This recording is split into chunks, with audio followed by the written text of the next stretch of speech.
السلام عليكم ورحمة الله وبركاته. اللهم صل وسلم وبارك على سيدنا محمد وعلى آله وعلى صحابته أجمعين. وصلنا لنواعم العيد يا جماعة، كل سنة والجميع بخير. يلا بينا كده نبدأ ونقول على بركة الله. والنهاردة هنعمل مقادير الكحك بالكوباية للناس طبعا اللي بتحب المقادير بالكوباية. السنة اللي فاتت عملنا الكحك كده المقدوح، السنة دي هنعمل الكحك بطريقة المحلات، طريقة حلوة جدا وبسيطة وسهلة، وعندك المقادير بالكوباية يعني مش هتحتاري. خلينا نقول على بركة الله ونبدأ. عندي كيلو من الدقيق زي ما انت شايفاه كده، مخصص للمعجنات للبسكوت والكحك. عندي كوبايه سمنه، ادي التانية، ونص كوبايه من الزبده بتخلي الكحكايه معاكي طعمها خطير جدا، كمان كحكايه دايبه جدا. يعني كيلو الدقيق عليه نص كيلو من السمنه، واللي عايز يعاير بالكوبايه هيحط كوبايتين ونص. انا هنا حطيت كوبايتين من السمنه زي ما انت شايفه، وحطيت النص زبده. طب دول الكوبايه صغيره، النص زبده بيعادل معاكي 5 معالق مليانين. جبنا كوبايه ميه دافيه زي ما انت شايفه. خلينا اول حاجه نعملها بس نحضر الخميره. ادي معلقه اهي مش مليانه، يعني مش هرميه، معلقه مليانه من الخميره مش هرميه. عليها كمان معلقه من السكر، وخلينا نقلبهم كده في بعض ونركنهم على جنب. شايفه الكوبايه اللي انا حاطه فيها الميه، ميه دافيه مش سخنه، عشان الميه السخنه جامد بتخلي الخميره تبوظ. نركنهم كده ونحطهم على جنب. بسم الله بقى كده. جبنا الدقيق المنخول زي ما انت شايفه، شعره ملح خفيفه جدا ودي لازم تنزلي بيها، وكمان معلقتين من السكر البودر، وده عشان بيخلي الكحكايه كده التحميره بتاعتها حلوه جدا. كل كيلو عليه معلقتين زي ما انت شايفه كده من معالق الطعام. كمان معلقه من بهارات الكحك زي ما انت شايفاها كده، انا حطيت معلقه صغيره. كمان معلقه من البيكنج باودر صغيره. كمان معلقه صغيره من المحلب، وده بيجي حبيبات كده في ازازه صغيره جدا، واحنا طبعا بندقدقه. وده طبعا شكل المحلب لانه بيدي ريحه حلوه قوي للكحك. وطبعا لو مش هنعمل الكحك مقدوح يبقى بنجيب السمسم محمر جاهز، بيبقى موجود النوعين. هحط 3 معالق من السمسم على كيلو الدقيق، وبرده 3 معالق مش هرميين. زي ما انت شايفه الكلام الجميل ده كده بمنتهى السهوله يا ست الكل. تعالي بقى نقلب كل المواد الجافه كده في بعضها، حاجه كده بصي اسهل من السهوله، ولا هتحسي اصلا انك بتعملي كحك وحاجه كده. بصي الكحكايه بتبقى طعمها تحفه زي بتاعه المحلات بالظبط، ودي الطريقه اللي هم بيعملوا بيها، مش بيعملوا طبعا بالطريقه اللي احنا طبعا متعودين عليها، طريقه الناس بتاعه زمان طبعا اللي هي احلى طريقه طبعا الكحك المقدوح، ودي كمان جميله جدا. بعد بقى ما قلبنا كل حاجه زي ما انت شايفه، تعالي ننزل بسم الله كده بالسمنه، واللي مش محطوطه في التلاجة. يعني جبنا الحاجه كده وسبناها ما دخلناش. انا ساعات كتير بدخل السمنه والزبده جوه التلاجة، لا المره دي سبتها بره كده. بسم الله.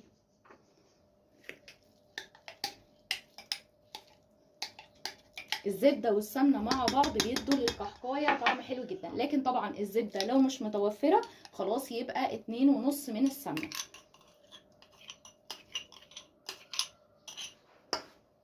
بعد بقى ما حطينا زي ما انت شايفه كده السمنه والزبده مع بعض، ايه اكتر حاجه الكحك بيحتاجها؟ هي عمليه البس كده، ان انا ابس العجين في السمنه، وبعد كده كل خدمتك دلوقتي ليه، وبعد كده كله سهل. يعني كل ما هتنعمي الكحكايه وهتبسي السمنه والدقيق كده في بعض، كل الكحكايه ما هتبقى معاكي مظبوطه جدا، ناعمه جدا، طعمها حلو كده، شربانه من السمنه بتاعتها كويس جدا. ده اللي بينعم الكحكايه معاكي. غير كده لا، احنا اول ما بنحط الميه بالخميره بنلم على طول علشان الكحكايه ما تبقاش ناشفه معاكي، وكمان طعمها يبقى حلو. انا هعمل كده لمده قد ايه؟ لا خلي بالك طويل شويه، على الاقل ربع ساعه. نعمي كده زي ما انت شايفه. انا هنا بنعم السمنه والدقيق مع بعض، ودي كده اسمها بس العجين. يعني كده بنعم الكحكايه لمده ربع ساعه، هفضل اعمل كده. بعد كده ما بسينا العجين لمدة 10 دقايق، شايفة دي كده روح الموز. هحط منها ايه؟ حوالي كده 3-4 نقط، مش اكتر من كده، عشان الريحة جامدة قوي، بس بتخلي ريحه الكحك، عارفه الريحه اللي بتشميها كده وانتي ماشيه كده في الشارع لما تكون الافران بتخبزوا او بتعملوا او الحلواني، هي دي اللي بتطلع ريحه الكحك كده. بعد ما بسيت 10 دقايق وحطيت ريحه الموز هرجع تاني بنفس الطريقه. انا بس مش قادره اقول لك الريحه اتحطت عليها طلعت قد ايه، بس ما تكتريش منها، لان فعلا في يعني محلات كده عندهم الحاجه بصراحه كويسه جدا، فالريحه دي كده ريحتها حلوه جدا وزايده جدا، يعني بالثلاث يعني بالكتير قوي كده 3 نقط. خلاص بعد طبعا ما بسينا العجين كويس جدا، الخميره بسم الله كده، دي الكوبايه اللي المفروض ان كيلو الدقيق هيستخدمها. زي ما انت شايفه انا كبيت 3/4 وسبت الربع، بس انا عارفه ان انا طبعا هحتاج لها كلها. بعمل ايه؟ بلم. خلاص انا يعني هنا بقى خطوه مهمه جدا، هنا بقول لك ما تعجنيش علشان الكحكايه ما تنشفش منك. يعني نلم كده، بصي هي كده محتاجه كمان انزل بشويه، برغم ان انا عارفه ان هي هتستخدم الكوبايه كلها، لكن مش بنزل بيها مره واحده. انا هعمل ايه دلوقتي؟ كل اللي انا بعمله اهو مش بعجن، انا بلم بس كده علشان بدخل الدقيق في الخميره، علشان لو عجنت الكحكايه طبعا كل اللي انا عملته في البس ده هيروح والكحكايه هتبقى ناشفه قوي. ودي كمان شويه الميه اللي فاضلين. بصي العجينه طالما واخده الإيداد بتاعها كويس، اخدت الميه كوبايه الميه كلها، لمت على طول زي ما انت شايفه. نعمل لها بقى الاختبار. بصي باخد اول قطعه كده لازم الفها ما بين ايدي كده، ما بين كفوف ايدي حوالي نص دقيقه، عشان انعم الكحكايه ما تبقاش شكلها مش حلو. ادي اول حاجه. اول حاجه نعملها الاختبار كده بتاع البصامه ونشوف الدنيا ايه. الكحك ما بيتخمرش يا جماعه، الكحك بيتساب يرتاح 10 دقايق من بعد عجنه، 10 دقايق فقط لا غير. شايفه زي ما انت شايفه كده. طب ناخد واحده تانية ونعملها بالمنقار. يبقى ما تنسيش ان الخطوه دي مهمه جدا، انك تلفي الكحكايه كده ما بين كفوف ايدك علشان تسويها وتبقى شكلها حلو. بسم الله كده زي ما انت شايفه. انا هعمل ايه دلوقتي؟ هريح، هغطي، بس مهم جدا انك تغطي العجينه وتسيبيها ترتاح مده 10 دقايق مش اكتر.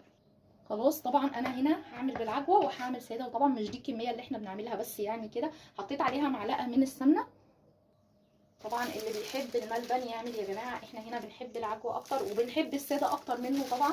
هنا كمان حطيت معلقه ونص كده من السمسم وهقلبهم في بعض. بعد كده مطرينا العجوه زي ما انت شايفه كده. بصي ادي الحته اللي اخدتها اهي، ودي كمان كتير.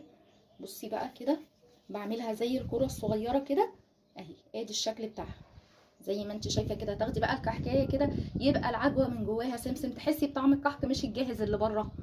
وهنا طبعا نصيحتي ليكي طبعا ولنفسي قبليكي، بصي يا ست الكل، عايزه تبداي بحاجه ما تبدايش باللي هتعمليه بالعجوه، ابداي باللي هتعمليه بالبصامه. ليه؟ علشان شكل البصامه بيبقى ضعيف قوي، والعجينه شويه طبعا وهتختمر، لان احنا بنخبز في البوتاجاز هنا برضو ايه الدنيا واحده واحده. فانصحك ابداي باللي بالبصامه وما تعمليش البصامه. يعني احنا دلوقتي زي ما انت شايفه كده حطيناه، نبدا نبصم دلوقتي؟ لا، لما اخلص الصينيه كلها. ادي القطعه اهي، دي كده هتبقى مناسبه جدا، لسه هتخش الفرن ولسه هتتسوى ولسه برضو هتختمر شويه وهي بتتسوى، فما تكبريش القطع عن كده. مهم جدا الحركه اللي احنا بنعملها دي ما بين كفوف ايدينا. هنا كده اثناء ما كنت بعمل في الصينيه جيت في نصها ورحت مشغله الفرن على طول يا ست الكل كده، وبالبصامه زي ما انت شايفه كده. اوعي تعملي البصامه قبل ما تخلصي الصينيه كلها، علشان هتروح منك، بتروح بسرعه قوي البصامه. ودايما ابدأي باللي هتعمليه بالبصامه، هتلاقي الدنيا معاكي جميله كده، والنقشه طلعت زي ما هي ولا ضاعت ولا حاجه.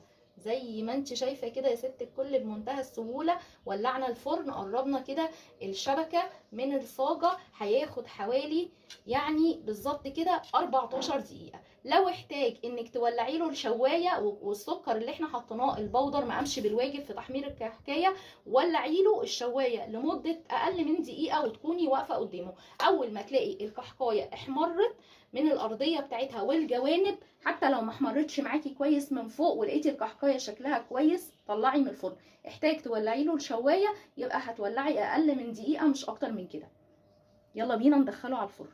تعالي بقى كمان نعمل اللي بالعجوه. طول ما انا بشتغل في العجين انا مغطياه طبعا باي حاجه تكون مخصصه للعجين، عشان العجين ما ينشفش منك. زي ما انت شايفه كده انا اخدت كده كوره العجوه وبرضو هرجع الفها تاني ما بين ايديا، يعني بلفها الاول وبعدين بعد ما بحط فيها العجوية بلفها وانعم الكحكاية كده ما بين ايديا. ودي طبعا بعيد كذا مرة لان دي مهمة جدا.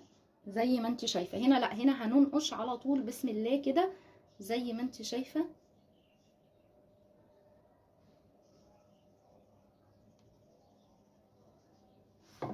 ادي حجم الكحكاية اهو. ويا ست الكل بعد ما نعمناها بنحط كده العجوية في النص كده، وبنكون طبعا مكورينها زي ما انت شايفة. بقفلها كويس الاول من تحت وبعدين برجع الفها تاني ما بين ايديا. انقشي كده بقى على طول. اهم حاجة زي ما انت شايفة عشان النقشة تفضل معاكي، هاتي كده يعني عرضي الحتة اللي انت بتنقشي فيها علشان تفضل معاكي. ساعات النقشة بتخش الفرن بتروح ولا كأنك نقشتي زي ما انت شايفة كده. نكمل بقى. خلاص زي ما انت شايفه كده يبقى احنا ميزنا الشكل اللي فيه العجوه بالمنقاش، والتاني طبعا اللي ما فيهوش حاجه عملناه بالبصامه. انا هنا بقى عندي حاجه، انا ولادي ما بيحبوش ولا الا الملبن ولا بيحبوا العجميه، بس في نفس الوقت بيحبوا طعم الكحكايه فيها عين الجمل. فخلينا نشوف هنعمل ايه. هنا طبعا لو الكحكايه واخده نوع سمنه كويس مقاديرها مظبوطه ما يهمكيش يا ست الكل. انا هحط كده عين الجمل ولا ملبل ولا عجميه ولا اي حاجه، ولا حتى هنقشها علشان اميز شكلها. هلفها لفه كويسه ورشي عليها سكر طالما واخده سمنه حلوه وطالما مخدومه كويس، يبقى الكحكايه هتطلع طعمها جميل جدا وراضي جميع الاطراف يا ست الكل. زي ما انت شايفه كده حطيتها زي ما هي بس كده مش اكتر من كده.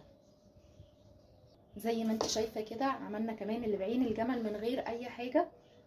انا النهارده مش هولع الشوايه على الكحك، لكن انتي لو حابه تولعيها ولعيها بس ما تخليش الشوايه تطول عليه عشان ما تنشفش منك الكحك. انا هنا حابه زي ما انا عملته بطريقه المحلات. المحل مش بيبعت لك الكحكايه متحمره الا بس من الجزء، كمان انا هنا متكيه عليها شويه لكن بتبقى بيضه الكحكايه، وبرغم كده بتبقى مستويه كويس جدا. سيبي الكحك زي ما هو ما تنقلهوش من الصينيه الا لما الهواء يشمعه والكحكايه تبدا تنشف، ولا تغطي ولا اي حاجه.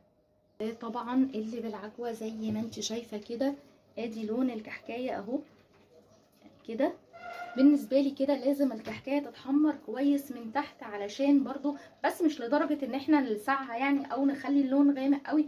هي دي كده الدرجه المظبوطه لتحمير الكحكايه عشان تعيش معاكي، وخصوصا ان احنا عاملين الكحك على البارد فمش عمره طويل قوي. بس طبعا اللي بيعمل على البارد ده بيبقى عامل كميه قليله، اما لو هتعملي كميه كبيره لازم تقدحي السمنه. كل ده ست الكل واحنا مكملين كده بالبركه في الكيلو. بس الكيلو اللي من بره ده بقى اللي هو وصل ل 400 جنيه، ملوش دعوه بالكيلو اللي بتعمليه في البيت خالص يا ست الكل. احنا هنا كمان هنعمل الكحك بتاع زمان من حته العجينه الصغيره اللي فاضله من الكيلو. في الاخر هوريكي الكيلو عمل قد ايه. خلاص بعد ما برمناها كده زي ما انت شايفه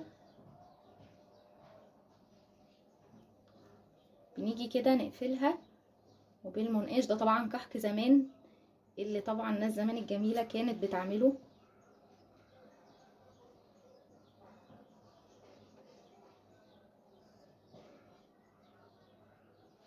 ادي الكحكايه زي ما انت شايفاها كده. اهم حاجه بس الفتحه دي تكون كبيره شويه علشان على بال ما يستوي يختمر ما تبقاش الفتحه دي ضيقه جدا. وزي ما انت شايفه كده يا ست الكل ده كده اخر صينيه في الكيلو. طلعنا كمان الصينيه اللي بعين الجمل زي ما انت شايفه كده. شايفه يا ست الكل ده كده الكيلو اللي بيتعمل في البيت. قلنا ملوش علاقه خالص باللي بيتجاب من بره، ده كمان غير الصينيه اللي في الفرن. شايفه بركه البيت ما شاء الله. ده كده اللي بعين الجمل زي ما انت شايفه الكحكايه مش مستحمله ودايبه زي ما انت شايفه. ده كده اللي بعين الجمل، وده اللي بالعجوه زي ما انت شايفه كده. طبعا معذره علشان الرخامه ضيقه جدا. ده كده اللي بالعجوه شايفه كده. ده وبان الكحكايه طبعا دول هيتركنوا لساعه الفطار. وده كده اللي بالبصامه. لو عجبتك بقى القناه ما تنسيش الاشتراك فيها وتفعيل الجرس علشان يوصلك منا كل جديد، واوعي تنسي اللايك الحلو اللي بنستناه منك. والسلام عليكم ورحمه الله وبركاته.